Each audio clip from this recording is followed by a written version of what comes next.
As the pandemic continues, more people are using the Sioux Falls Bike Trail for the first time, and the city reports a record number of users as people try to get outdoors. But for one group, this isn't the good news you'd expect. A number of cyclists who use the trail say new users are putting them at risk for injury. Tom Hansen explains in tonight's Eye on Keloland. Jim Gray has been riding the bike trail for years. He says it's good for his body and his soul.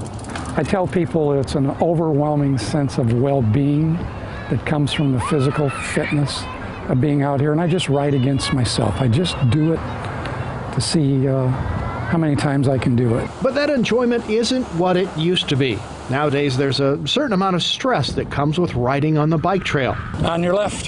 Jim has had 3 major crashes in the past few years. One of them put him in the hospital for weeks. I had a brain bleed with the helmet on. I had broken ribs.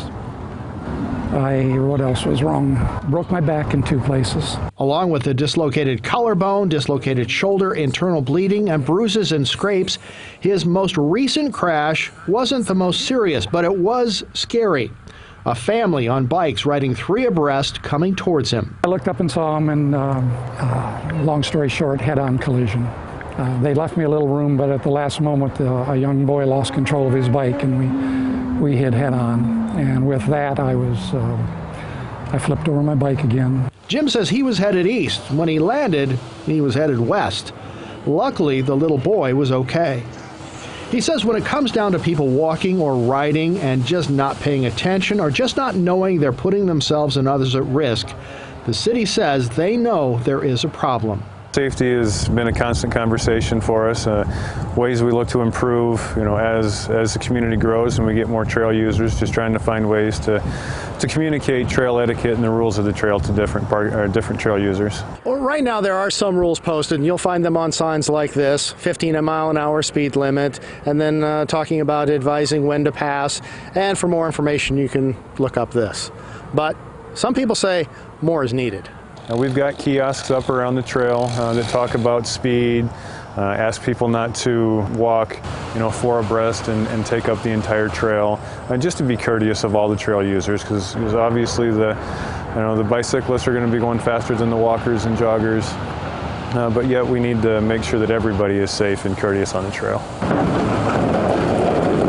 Mira says the city is looking at adding signs spelling out trail etiquette and creating public service announcements on the CityLink website. Through the National Recreation and Park Association, through forums, and look to see if anybody's got that silver bullet. And really there isn't one. It's trail etiquette, and being courteous of other users is the biggest thing. And if we can just do that, then everybody can be safe on the trail system. For Jim and other riders like him, that's good news. My doctor wisely said to me, no more concussions. With Eye on Keloland, I'm Tom Hansen.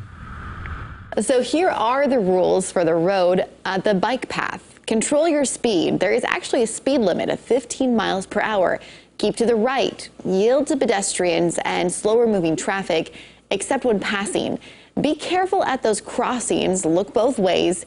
Groups of trail users should never occupy the full width of the recreational trail. Advise others when passing, and most commonly, just say on your left.